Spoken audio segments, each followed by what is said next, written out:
just to give you the current situation, I am about to land sa Hague. Galing ako Dubai. Stopover for it's a long haul, it's a long flight. Okay ako. Do not worry. And I think this is something to do with the law and order noon.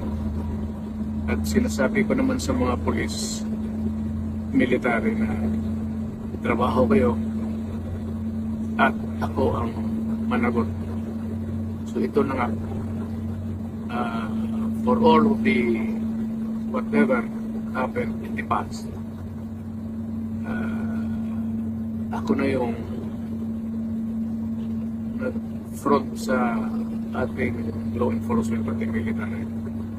Sinabi ko na I will protect you and ako ang managot sa lahat. This will be a long legal proceedings.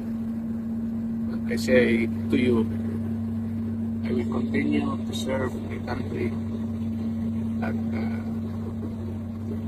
so be it. Kung ganun ang destiny ko.